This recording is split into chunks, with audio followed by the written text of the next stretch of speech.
आज हम स्टार्ट कर रहे हैं अपनी एक्सरसाइज 7.3। तो 7.2 में लास्ट में दो क्वेश्चनों में मैंने बताया था कि यूनिटी मेथड लगा के कैसे क्वेश्चन सॉल्व होते हैं। तो हम एक्सरसाइज 7.3 सॉल्व कर रहे हैं। जो दो क्वेश्चन सॉल्व किए थे बिल्कुल वैसे ही है। तो आप देखते जाइए कैसे मैं क्वेश्चन नहीं लिखूंगा क्योंकि बुक टेक्स्ट बुक आपके पास है। पहला क्वेश्चन मैं रीड कर रहा हूँ। इसमें दे a manufacture firm purchase two type of gadgets A and B. तो आपको टेबल दे रखी है तो अच्छी बात है। मतलब आपका अगर उसने टेबल दे रखी है तो ये मान के चलो आपका आधा काम हो गया है। तो ऊपर इंग्लिश पढ़ लो, चाहे टेबल को डायरेक्टली बना लो, लेकिन समझना पड़ेगा किसको एक्स मानना है किसको क्या। ये 5 दिया है, ये 4 दिया है, नीचे टाइम दिया हुआ है। टाइम कितना, इसे 60, इसे 35। समझते हैं क्या क्या है। ये टेबल तो मैंने ऐसे एग्जैक्टली छाप ली है। ऊपर दिया है दो गैजेट्स ए और बी बन रहे हैं, ठीक है। Which are the first produce in the foundry and the second in machine shop, ठीक है, टू द फिनिश। तो ठीक है, ऐसे दिया हुआ है। टोटल इसके लिए 60 आवर दिए, इसके लिए 35। तो मैंने मान लिया कि ए एक्स आर्टिकल तैयार हुआ और बी के ये 4 है और बी के वाई आर्टिकल तैयार हुए। ये करने का तरीका है।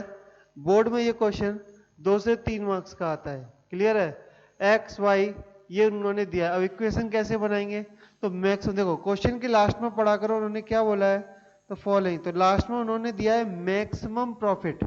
लास्ट में पढ़ो format the LPP to have maximum profit.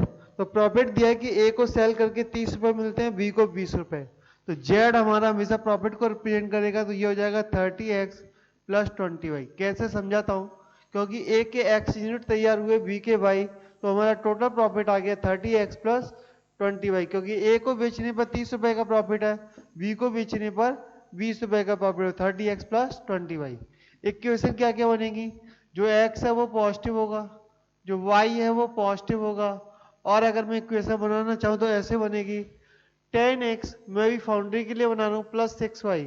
ये टोटल टाइम 60 आवर से कम होना चाहिए। साथ ही साथ अगर मशीन शॉप के लिए बनाऊं तो 5x प्लस 4y। ये जो टाइम है वो 35 से कम होना चाहिए। तो ये तुम्हारी कितनी इक्वेशन बनी, 5 बनी, 1 2 3 4 5। बस यही इस क्वेश्चनों में करना होता है। समझ में आ गया तो आगे की जो हमारे टोटल क्वेश्चन कितने, 9 8 क्वेश्चन आप खुद से करना स्टार्ट करिए, वरना मैं आपको एक एक करके सारे क्वेश्चन सॉल्व कर रहा हूं। चलो दूसरा क्वेश्चन देखते हैं। दूसरे क्वेश्चन में उन्होंने क्या बोला है, दूसरे क्वेश्चन में बोला है इन दे, अच्छा इसमें भी उन्होंने टेबल बना के दिए तो आपको ज्यादा दिमाग नहीं लगाना है। A B C folder folder 1 folder 2 जो भी दिया है 2 2 1 1 3 1। आगे पढ़ते हैं। तो उन्होंने दिया है the food contain the one animal must contain 14 22 and 1 unit. अच्छा टोटल दिया है 14, मतलब इसके कितने अवेलेबल है 14, और बी के कितने अवेलेबल है 22 और 1 यूनिट, ठीक है। Two different type of folder are available this, ठीक है।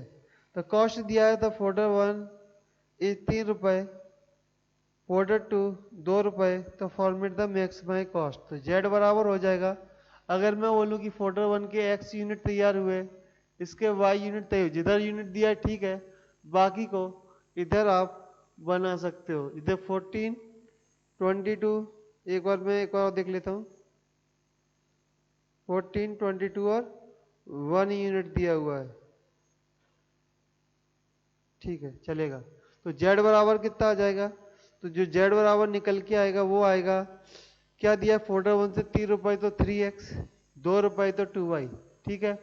अगली और इक्वेशन बनाना है तो x पॉजिटिव होना चाहिए, y पॉजिटिव होना चाहिए। क्लियर है। y कैसा होना चाहिए, पॉजिटिव होना चाहिए। कॉस्ट को मिनिमाइज करना है, कॉस्ट को मिनिमाइज करना है। चलो तो पहला क्वेश्चन मैक्सिमम था, दूसरा मिनिमम का था। तो x पॉजिटिव y पॉजिटिव, ये तीन दोनों खिलाने। अब ये मान के चलो 0। तो हम यहाँ पे अगर मैं बनाऊं कि a के लिए इक्वेशन क्या बनेगी, तो वो बनेगी 2x plus y less than equal, sorry is, इस बार बनेगा ग्रेटर देन इक्वल 14। यस, हर बार हम लेस बनाते थे, इस बार ग्रेटिंग क्यों, क्योंकि एक एनिमल के लिए न्यूट्रिएंट है 14 यूनिट, ये 22 यूनिट और ये 1 यूनिट होना ही चाहिए। ये टोटल है, उससे ज़्यादा हो सकता है। जैसे किसी बीमार के लिए बोल दिया कि कम से कम 100 कैलोरी विटामिन आनी ही चाहिए, तो 100 कैलोरी से ज़्यादा ले सकते हो, उससे कम नहीं, तो 14 से ज़्यादा। तो मिनिमम के केस में ग्रेटर का साइन आता है और मैक्सिमम के केस में मिनिमम का साइन आता है। यहाँ बनेगा 2x plus 3y greater than equal 22, x plus y greater than equal 1। तो ये हमारे दूसरे क्वेश्चन का एलपीपी बन के तैयार है। अब हम देखते हैं क्वेश्चन नंबर 3 के लिए एलपीपी क्या बनेगा। तो यहाँ पर रॉ मटेरियल दिए पी और क्यू और केमिकल दिए ए और बी। रॉ मटेरियल दिए पी और क्यू और हमारे केमिकल दिए ए और बी। तो हमारे रॉ मटेरियल 3, 2, 2, 5, इसकी जो अवेलेबिलिटी दी है मार्केट वो 120 दी है और इसकी दी है 160। तो हम क्या करेंगे, अपना दिमाग लगाया, बिगर क्वेश्चन पढ़े, इधर x और इधर y। तो त्याग इक्वेशन तैयार है, x पॉजिटिव होना चाहिए, y पॉजिटिव होना चाहिए और 3x plus 2y is less than equal 120। Profit maximize करना है, पढ़ लीजिए। तो लेस का साइन आएगा तो 2x प्लस 5y ये आएगा लेस देन इक्वल 160। अब उन्होंने बोला है कि एक केमिकल को बेचने पर कंपनी को 350 रुपये, बी को बेचने पर 400 रुपये मिलते हैं। तो 350x प्लस 400y ये कंपनी का टोटल जो कॉस्ट जो मिलेगा पैसा वो हो गया। नोट करिए, आगे की क्वेश्चन करते हैं। चलो क्वेश्चन 4 और 5 देखते हैं। मैंने क्वेश्चनों का एलपीपी लिख लिया है, समझा देता हूँ। तो कंपनी दो टाइप की मैगजीन छापती है, ए और बी। और मैगजीन छाप के लिए 3 मशीन 1, 2, 3 यूज होती है। जो ए मशीन 1 है वो 36 आवर अवेलेबल है, 250 आवर, 360 आवर। ए को मैगजीन को बनाने के लिए 2 आवर इसको प्रिंट करना पड़ता है, 5 आवर इधर और 2 आवर इधर। सेम बी के लिए दिया हुआ है और ये बोला है कि ए मैगजीन को बेचने पर 10 रुपए और बी मैगजीन को बेचने पर 15 रुपए का प्रॉफिट होता है। तो जेड बराबर तो सीधा आ गया 10x प्लस 15y, क्योंकि हमने मान लिया ए के x कॉपी बने और बाई के बी के y कॉपी, तो 10x प्लस 15y। बाकी एलपीपी के लिए x पॉजिटिव होगा, y पॉजिटिव होगा।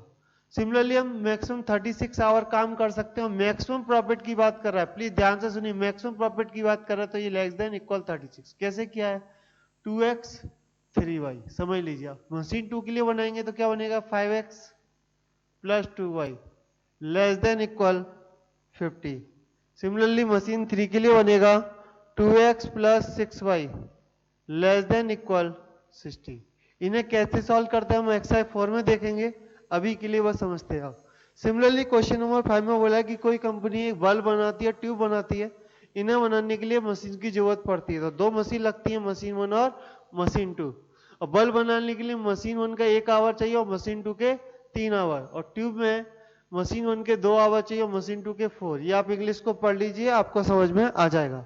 उन्होंने बोला ये मशीन 1 है वो एक दिन में ज्यादा मैक्सिमम 10 आवर के लिए अवेलेबल है और मशीन 2 पर मैक्सिमम 12 आवर के लिए अवेलेबल है। और ये बोला है कि बल्ब का अगर एक पे इसको मैंने x लिखा और इसके मैंने y पैकेट मान लिए तो प्रॉफिट कितना होगा। बोला है कि बल्ब का एक पैकेट बेचने पर 13.5 और इसका एक पैकेट बेचने पर 55 रुपए मिलते हैं। तो ये हमारा जेड हो गया। बाकी आप जानते हो कि x पॉजिटिव होना चाहिए, y पॉजिटिव होना चाहिए। मैक्सिमम प्रॉफिट की बात कर रहा है तो यह आएगा x प्लस 2y। कैसे आया, x 2y, ये जो है x प्लस 2y है वो लेस देन 10 आवर होना चाहिए। और दूसरी बात 3x प्लस 4y जो है वो लेस देन इक्वल 12 होना चाहिए। तो इस तरह से हम एलपी फॉर्म करते हैं, जल्दी जल्दी करते जाइए। बचे हुए 3-4 क्वेश्चन है उन्हें भी देख लेते हैं। चलो अब देखते हैं क्वेश्चन नंबर 6। तो हमें दो टाइप के फर्टिलाइजर F1 F2 हमें क्रिएट करने हैं, दो टाइप के रॉ मटेरियल ए और बी का यूज करके। हमारे पास 40 यूनिट ए के हैं, 70 यूनिट बी के हैं। फर्टिलाइजर 1 बनाने में 2 और 1, 3 और 4 लगते हैं। और वहां से मैं 500 रुपये, यहाँ से मैं 750। तो अपने जेड बराबर, तो मतलब पैसों की बात है, जेड का मतलब पैसों की बात हो रही है, मैक्सिमम या मिनिमम। चलो अब बात करते हैं कि एक्स पॉजिटिव होना चाहिए, वाई पॉजिटिव होना चाहिए, इसमें तो किसी को कोई डाउट ही नहीं होगा। उसके बाद ए रॉ मटेरियल की बात करें तो इसको मैंने मान लिया कि फर्टिलाइजर की एक्स यूनिट, इसकी हमारी वाई यूनिट तैयार हो गई। तो ये आ गया 2x plus 3y less than equal 40, क्योंकि ये कॉस्ट 40 से कम यूज होना चाहिए। और यहाँ पर आ जाएगा x plus 4y less than equal 70। चलो दूसरे में जाते हैं कि एक बीमार पेशेंट था। डॉक्टर ने बोला कि उसको कम से कम 18 यूनिट फैट की, 28 यूनिट कार्बोहाइड्रेट और 40 यूनिट प्रोटीन लेनी चाहिए। और दो टाइप के उसने फूड लिखे, ए और बी। बोले इनमें से आप कोई भी खरीद लो।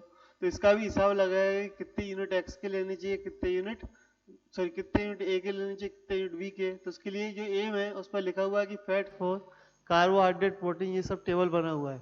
तो मैंने मान लिया कि ए के मैंने एक्स यूनिट खरीदे और बी के वाई यूनिट खरीदे। तो क्या क्या होगा, ध्यान से सुनिए। एक्स पॉजिटिव होना चाहिए, वाई पॉजिटिव होना चाहिए।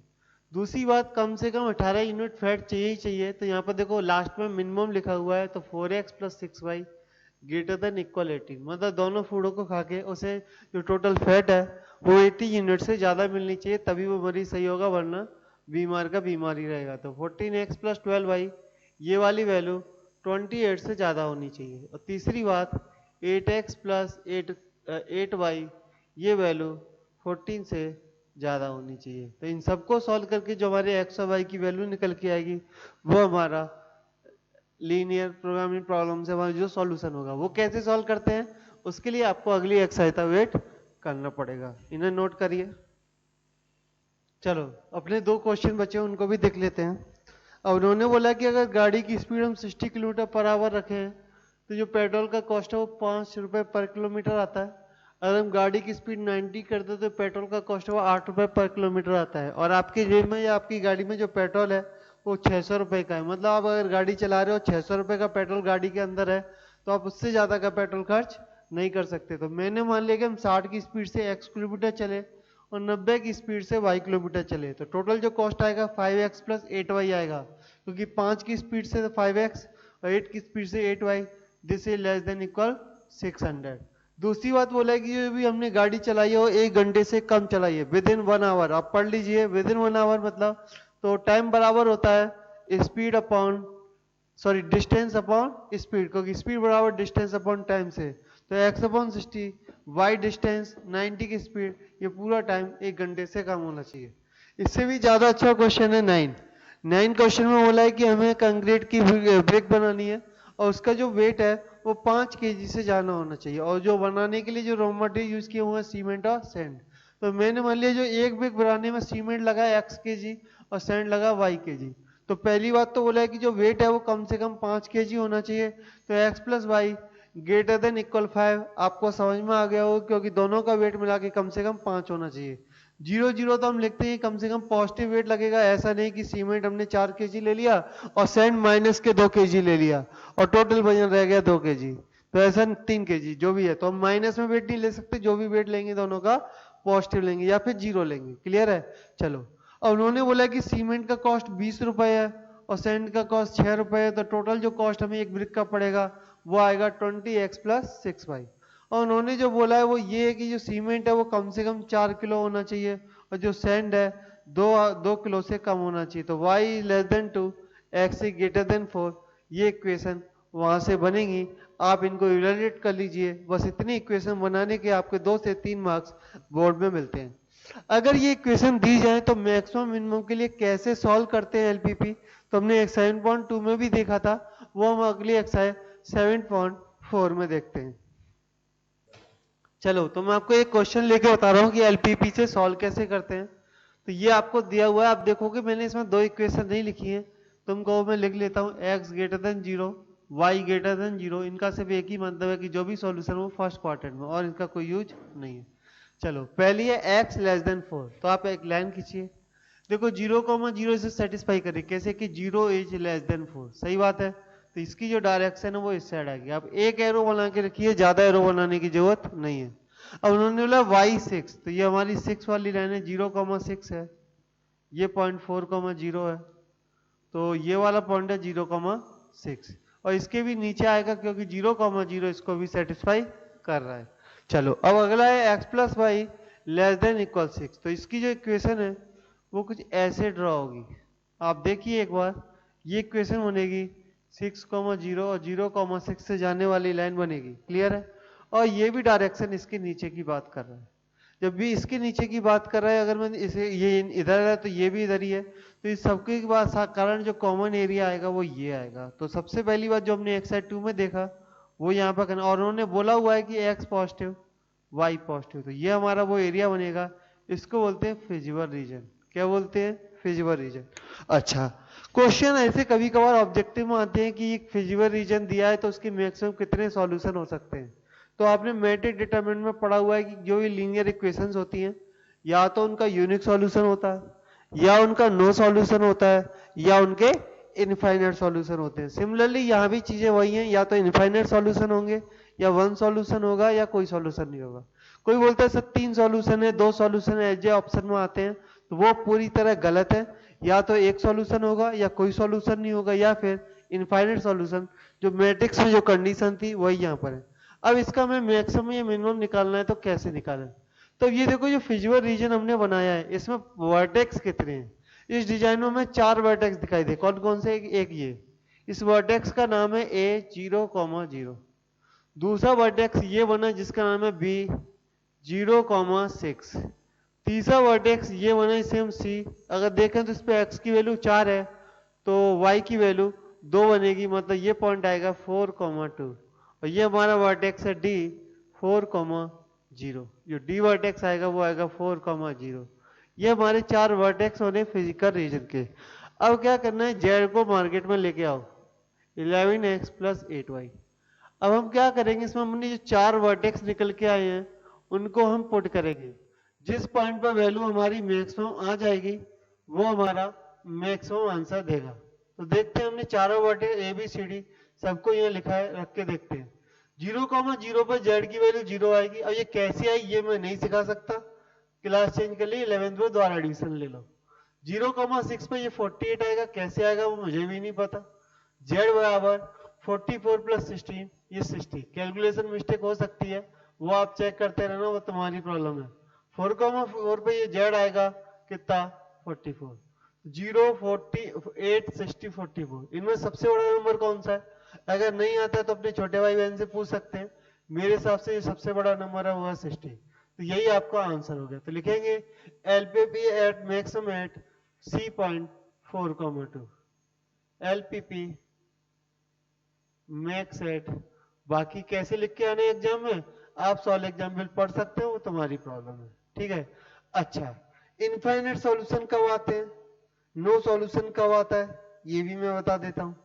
जैसे ये 60 एक पॉइंट पर आया है, अगर मान लो D पॉइंट पर भी आंसर 60 आता, 2 पॉइंट पर आंसर 60 हो जाते हैं, तो क्या होता, C से D तक की जो लाइन है, पूरी जो लाइन है उसके लिए वो मैक्सिमम हो जाता है। और एक लाइन पर कितने पॉइंट लाई करते हैं, इनफाइनाइट। उस केस में इसके इनफाइनाइट सॉल्यूशन हो जाते हैं। सर नो सॉल्यूशन कब होता है, जब ये जो एरिया जो मैक्सिमम के लिए जो फिजिबल रीजन है, जो रीजन बन के आया है, ये बाउंडेड होना चाहिए। अगर ये अनबाउंडेड है या फिर हमारा ये रीजन ही निकल के नहीं आ रहा है, उस केस में नो सॉल्यूशन होता है। वो देखेंगे आगे के क्वेश्चन सॉल्व करते हैं, अगर कोई क्वेश्चन मिला तो ठीक है, वरना मैं अपनी तरफ से क्वेश्चन लेके बताता हूँ। अभी फिलहाल के लिए समझ लो मैक्सिमम का क्वेश्चन आएगा, इस तरह करके आना है। इसे करने पर मात्र आपको 4 मार्क्स मिलेंगे, इसे नोट करिए। आगे के क्वेश्चन हम सॉल्व करते हैं। चलो, और डिटेल में जाने के लिए हम दूसरा तीसरा क्वेश्चन लिया है, समझिए। अब ये क्वेश्चन आया तो इस क्वेश्चन को इजीली नहीं कर सकते, तो हमें हमारे क्वेश्चन में ये बनाना ये कंपलसरी होता है। पिछले बार नहीं बनाया क्योंकि वो आसान था, लेकिन वहाँ एग्जाम में अगर आएगा तो बना के आएंगे। जब x 0 है तो y आएगा 6, और जब y 0 है तो x आएगा 4। सिमिलरली इसके लिए भी बनाना पड़ेगा। इसके लिए आएगा 0 4 और 4 0। क्लियर है? चलो 0 4 बनाते हैं एलपीपी। ध्यान से देखते हैं, ये सब कुछ फर्स्ट क्वार्टर में होना है क्योंकि एक्स और वाई पॉजिटिव है, मतलब एक्स पॉजिटिव और वाई पॉजिटिव। आप एरो बना लीजिए, ठीक है। चलो पॉजिटिव का साइन। अगला है 4,4 और ये तुम्हारा 4,6। तो 4,4 की ये लाइन बनेगी, 4,6 की ये लाइन बनेगी। दोनों में ध्यान से देखो, क्या 0,0 दोनों को सेटिस्फाई कर रहा है? यस। तो इसकी वजह से भी एरो आएगा, इसकी वजह से भी एरो आएगा, दोनों की वजह से एरो आएगा। तो जो हमारा स्पेस है वो हमारा कुछ ऐसा बनेगा, क्योंकि इससे भी कम ऑब्वियसली बात है ये कम। तो इसके जो वर्टेक्स आएंगे ए पॉइंट, इसे मान लो 0,4। ये पॉइंट कितना आएगा, ये आएगा बी पॉइंट 0,0 और सी पॉइंट आएगा 4,0। ये हमारे पॉइंट निकल के आएंगे। तुम्हारी एलपीपी है जेड बराबर 4x प्लस 6y। क्लियर है? ए बी सी तीनों पॉइंट रखिए। मैं ओनली 0,0 पर जो बी पॉइंट अगर रखा तो ये वैल्यू 0 निकल के जेड बराबर 0 निकल के आएगा। ए पे बात करूँ 0,4 पर तो ये 24 आएगा, और सी पे बात करूँ तो जेड बराबर 16 आएगा। तो ये मैक्सिमम कहाँ पर है, 24 है। कहाँ पर, तो आंसर आ गया LPP max at x at A.0,4, ये इसका आंसर आएगा। तीसरा क्वेश्चन देखते हैं। तो आपको इसके लिए भी वो टेबल बनानी पड़ेंगी, बिगर टेबल बनाई ये क्वेश्चन नहीं होगा। ये एक्स है, ये वाई है। अच्छा, यहाँ पर सिचुएशन थोड़ी सी फंसा दी है, कोई दिक्कत नहीं है। जब x 0 है तो y निकल के आएगा 5.2, ठीक है। जब y 0 है तो x निकल के आएगा 8.66, ठीक है। सिमिलरली इसके लिए भी टेबल बनाओ। जब तुम्हारा जब x 0 है तो y निकल के आएगा 10, जब y 0 है तो x निकल के आएगा 6। अब देखते हैं इसकी LPP क्या बनेगी। 5.2 मैंने लगभग यहाँ मान लिया, ये रहा 5.2, तो उसके अकॉर्डिंग 8.66 ये मान लिया। तो पहली लाइन ये निकल के आएगी। लेस का साइन है मतलब 0,0 सेटिस्फाई कर रहा है, मतलब एरो नीचे की तरफ आएगा। दूसरी लाइन के लिए y कितना बोला है 10, x कितना बोला है 6। x का जो कुछ गड़बड़ है, गड़बड़ ये है कि ये पॉइंट है तुम्हारा 8.66,0, और जो y है वो मुझे कम लेना है, 5.2 लेना है, उल्टा ले लिया था। तो ये नीचे से जाएगा, ये पॉइंट आएगा 0,5.2, और y पर मुझे 10 चाहिए तो यहाँ आएगा, x पे मुझे 6 चाहिए तो यहाँ आएगा। तो ये LPP ऐसा निकल के आएगा। ये आएगा तुम्हारा 6,0 और ये आएगा 0,10। अब बात आती है कि इस लाइन के भी नीचे चाहिए, इस लाइन के भी नीचे चाहिए, तो जो हमारा फिजिबल रीजन है वो ये निकल के आएगा। याद रखिए मैक्सिमम के लिए अगर फिजिबल रीजन बाउंडेड होना चाहिए, नोट डाल के लिख लो, मैक्सिमम के लिए फिजिबल रीजन बाउंडेड होना चाहिए। क्लियर है। तो इसके वर्टेक्स क्या क्या है, एक वर्टेक्स आया ए, एक आया बी, एक आया सी और एक आया डी। ए हम सबको पता है 0,5.2, डी हमको पता है 0,0, ए हम सबको पता है 0,5.2, बी हमको पता नहीं है, सी हमको पता है 6,0 और डी हमको पता है कितना है 0,0। तो हमारी ड्यूटी बनती है बी पॉइंट निकालें। बी पॉइंट कैसे निकलेगा, बी पॉइंट इन दोनों लाइनों को सॉल्व करके निकलेगा। अब इनको सॉल्व कैसे करें, तो मुझे लग रहा है एक्स सॉल्व करना है तो वाई को बराबर बनाना है, तो ऊपर वाली लाइन में 3 का मल्टीप्लाई कर दो तो 9x plus 15y less than equal 78। नीचे वाली लाइन में 5 का मल्टीप्लाई कर दो तो 25x plus 15y less than equal 90। एक दूसरे में से माइनस करेंगे तो ये गायब हो जाएगा, ये आ जाएगा 16x लेस देन इक्वल 12। तो x की वैल्यू आएगी, वो आएगी 3/4। x कितना आएगा 3/4 निकल के आ रहा है x, जो कि मेरे हिसाब से गलत ही है, इतना तो नहीं होना चाहिए। एक बार मैं फिर से क्रॉस चेक करूंगा। 26, अच्छा गलती मिल गई, या 5 का मल्टीप्लाई करना है तो ये 150 आएगा, 150 आएगा तो इसका मतलब ये हो गया 72, और 72 का मतलब हो गया x आ जाएगा कितना 4.5। तो x आ रहा है 4.5। अगर x की वैल्यू 4.5 है तो 22, तो y की वैल्यू आ जाएगी 2.5। आप कर लीजिए सॉल्व, ये मैंने सॉल्व किया है। तो बी पॉइंट जो आ रहा है वो आ रहा है 4.5, 2.5। आप इसे सॉल्व करिए 1 मिनट के लिए। चलो, तो इस क्वेश्चन को हम कर रहे थे, इसके अंदर अब हम z की वैल्यू देखते हैं क्या क्या होगा। z हमारा दिया हुआ है, z बराबर है हमारा कितना, ये आप निकाल लेना एक्स वाई। मैंने कैसे निकाले, हिट एंड ट्रायल, या आप सॉल्व कर लेना 7x प्लस 11y। तो यहाँ से मैं बात करूँ ए पॉइंट पर क्या होगा, 0,5.2 पर z आएगा 11 इंटू 5.2, जिसका मल्टीप्लाई मेरे को नहीं आता। z इस पर देखूंगा तो कितना आएगा 4.5 इंटू 7 बोले तो 7 4 28, 28 बोले तो 31.5, 11 का 2.5 तो 22 और 5 27.5, तो बोले तो ये आंसर जो हो जाएगा वो हो जाएगा 59। 6,0 पर हम जेड की बात करें तो वो होगा 42, और इस पर जो हम जेड की बात करें तो ये होगा 0। तो ऑब्वियसली बात है जो मुझे मैक्सिमम जो लग रहा है वो 4.2 2.5 पे लग रहा है और कितना लग रहा है 59। ये देख रहे हैं वीडियो में 59 दिख रहा है क्या? दिख रहा है। चलो आगे देखते हैं। हेलो, उनके पास लैपटॉप नहीं है। चलो अब हम आगे देखते हैं। 2 एलपीपी प्रॉब्लम और लिए हैं। तो उन्होंने बोला कि x 0 से 3 मतलब ये यहाँ पर 0,3, y 0 से 3, एक बार क्वेश्चन को मैं फिर से चेक कर लेता हूँ। 0 से 3 0 से 3 बिल्कुल सही है। तो ये भी दिया उन्होंने 0 से 3। अब z के बारे में एक और इक्वेशन है कि x प्लस वाई की वैल्यू 5 आनी चाहिए। तो हमारी ये इक्वेशन के नीचे जो हमारा बाउंडेड रीजन है कि जिसमें ये सारी सेटिस्फाई करें, क्योंकि इसका एरो इधर आएगा, तो ये हमारा फिजिबल रीजन बन के तैयार होगा, जिसके वर्टेक्स ए आएगा 0,0। ये क्वेश्चन मैं पूरा नहीं करूंगा। बी 0,3, ये बनेगा हमारा 2,3, ये बनेगा 3,2। ये चेक आपको करना है सी डी ई पॉइंट 0,3 सब पर आपको चेक करना है। जेड मैक्सिमम कब आ रहा है, तो सी पर जब चेक करेंगे तो वैल्यू आएगी 20 प्लस 75 95 और इस पर आएगी 30 प्लस 50 80। तो जो मैक्सिमम आएगा वो सी पॉइंट पर आएगा। बाकी तुमको चेक करना है कि कैसे आएगा और क्या आएगा। ठीक है, मैं अगला एलपीपी सॉल्व कर रहा हूँ। इसमें मैं x प्लस 4/24 को अगर बनाए तो x की वैल्यू 24, y की वैल्यू 6। तो ये इक्वेशन कुछ ऐसी जाएगी।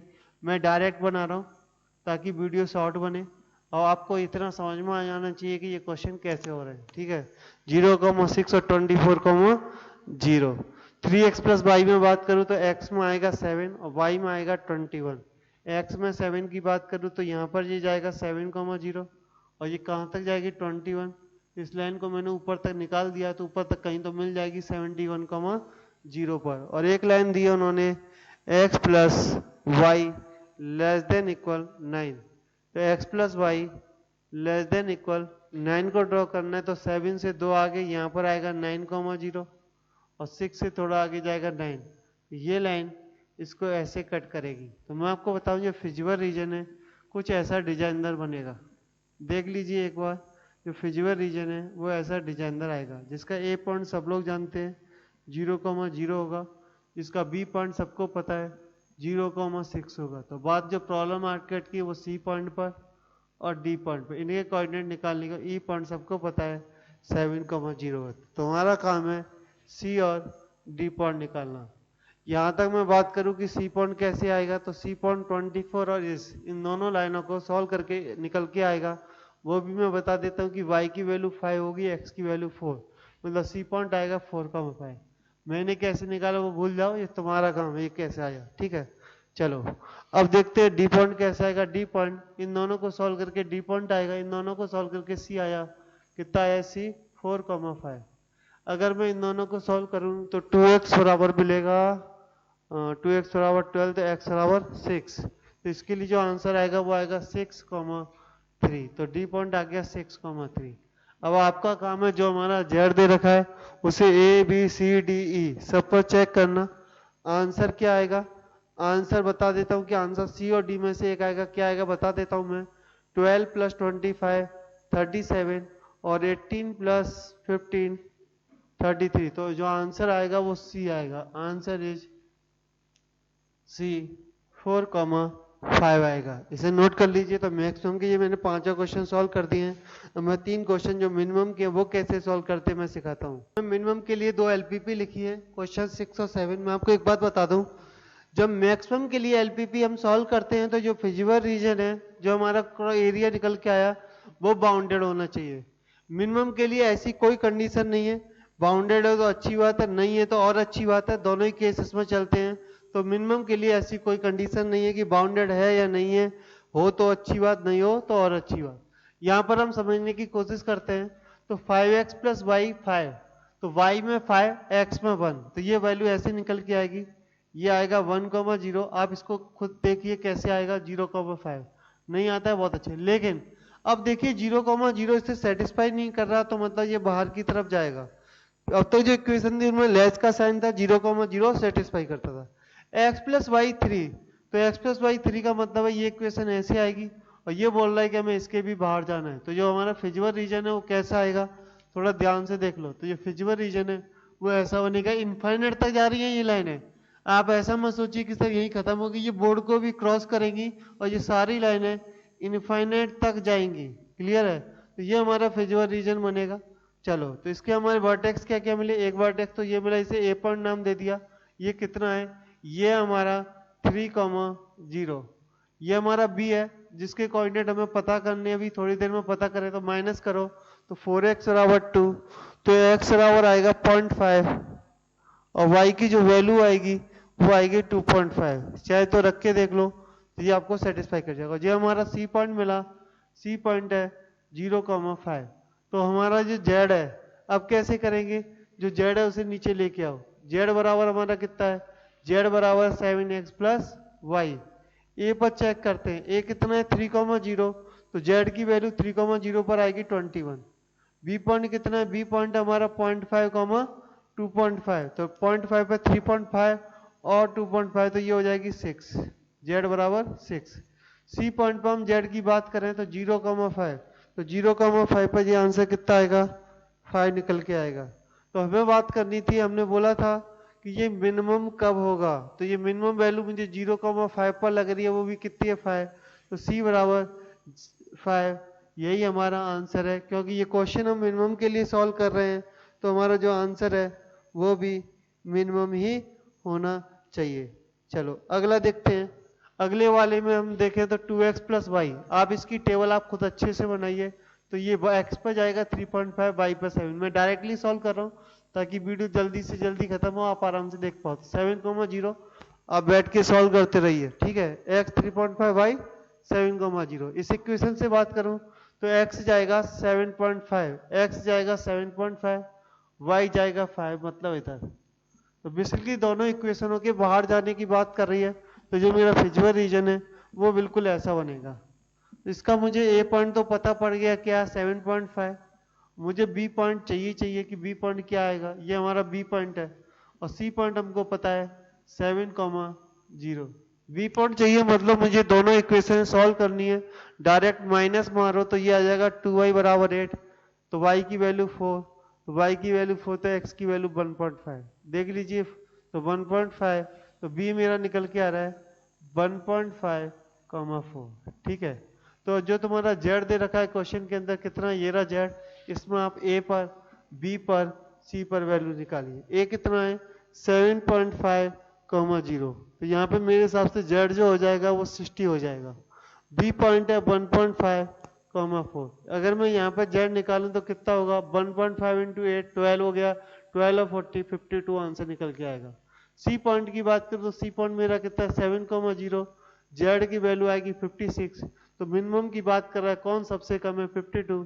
तो आंसर हो गया 52। जल्दी से नोट करिए, लास्ट क्वेश्चन करते हैं इसके बाद। चलो अब हम सॉल्व करते हैं अपना लास्ट क्वेश्चन। तो जहां हमें 2 की जगह 3 इक्वेशन दिए हैं, तो ऑब्वियसली बात है हमें टेबल बनानी पड़ेगी। लास्ट क्वेश्चन है, करते हैं इसे। x को 0 रखा तो y कितना आएगा? 1.5। और जब मैं y को 0 रखूंगा तो x आएगा 3। सिमिलरली इस टेबल के लिए मेरा जो x है वो आएगा 4 जब y 0 है। और जब मेरा y, अगर मैं बोलूँ कि मेरा x 0 है तो y आएगा 1। सिमिलरली यहाँ भी मुझे एक टेबल बनानी पड़ेगी, जिसके लिए अगर मैं बोलूँ x मेरा 1 आएगा, अगर y 0 है, अगर मेरा x 0 तो y आएगा 3। तीनों को ही डालो, तीनों ही ग्रेटर की बात कर रहे हैं, मतलब ओरिजिन से बाहर जाने की कोशिश करेंगी। तो 1.5, 3, तो ये हो गया 3,0, 1.5। वो आप देखते जाइए क्या हो रहा है, 0,1.5। ठीक है? 4 और y पे 1, y पे 1 और x में 4। तो ये इक्वेशन आएगी 4,0 और y में आएगा 0,1। अगली है कि x में 1 और y में 3, x में 1 और y में 3। तो ये लाइन ऐसे आ जाएगी और हमको क्या है? इस तीनों ही लाइनों के बाहर भागना है। जब हमें तीनों ही लाइनों के बाहर भागना है तो हमारा रीजन कुछ ऐसा मिलेगा। ठीक है? तो इसे हम अपना पॉइंट ए बोलेंगे। ये जो मैंने मार्क किया वो मेरा पॉइंट बी है। ये मैंने मार्क किया ये पॉइंट सी है। ये मैंने मार्क किया वो पॉइंट डी है। तो ए पॉइंट मेरे को पता है कितना है। ए पॉइंट मैंने इस लाइन से लिया है, इस लाइन से लिया है, मतलब 0,3 है। बी पॉइंट अभी तक पता नहीं, सी पॉइंट अभी तक पता नहीं और डी पॉइंट है मेरा 4,0। तो बात करते हैं बी और सी पॉइंट कैसे निकलेंगे। तो बी और सी पॉइंट जो अगर निकालने हैं, अगर आप बी और सी पॉइंट निकालने की बात कर रहे हो तो आपको ये और ये इक्वेशन सॉल्व करनी पड़ेंगी, x प्लस 2y और 3x प्लस वाई। इनको सॉल्व करिए तो मेरे हिसाब से जो पॉइंट निकल के आएगा, आप इन दोनों को सॉल्व करिए, मैं भी सॉल्व कर लेता हूँ मुरली। हाँ, तो मैंने बी और सी सॉल्व कर लिए, आप भी कर लेना। तो बी पॉइंट निकालने के लिए आपको इन दोनों लाइनों को सॉल्व करना है, तो जो आंसर आएगा वो आएगा 3y5, 6y5, तुम सॉल्व कर लेना। और जो दूसरा सी पॉइंट चाहिए तो हमें इन दोनों लाइनों को सॉल्व करना पड़ेगा, वहां से सी पॉइंट आएगा 2,5। आप ABCD पर आप मिनिमम वैल्यू निकालिए, जो आंसर वो सी के अकॉर्डिंग मिनिमम आएगा। ABP पे वैल्यू निकालना मेरे को नहीं आता, सी पे आप आंसर निकाल लीजिए, आपका ये क्वेश्चन सॉल्व हो जाएगा। तो सी के साथ बोर्ड का एक और चैप्टर खत्म हो गया। तो आप देख सकते हैं कि कितने खतरनाक खतरनाक चैप्टर आपके बोर्ड में हैं और कैसे बोर्ड में मार्क्स लाने वो आप देख लीजिए। ओके, थैंक यू, धन्यवाद।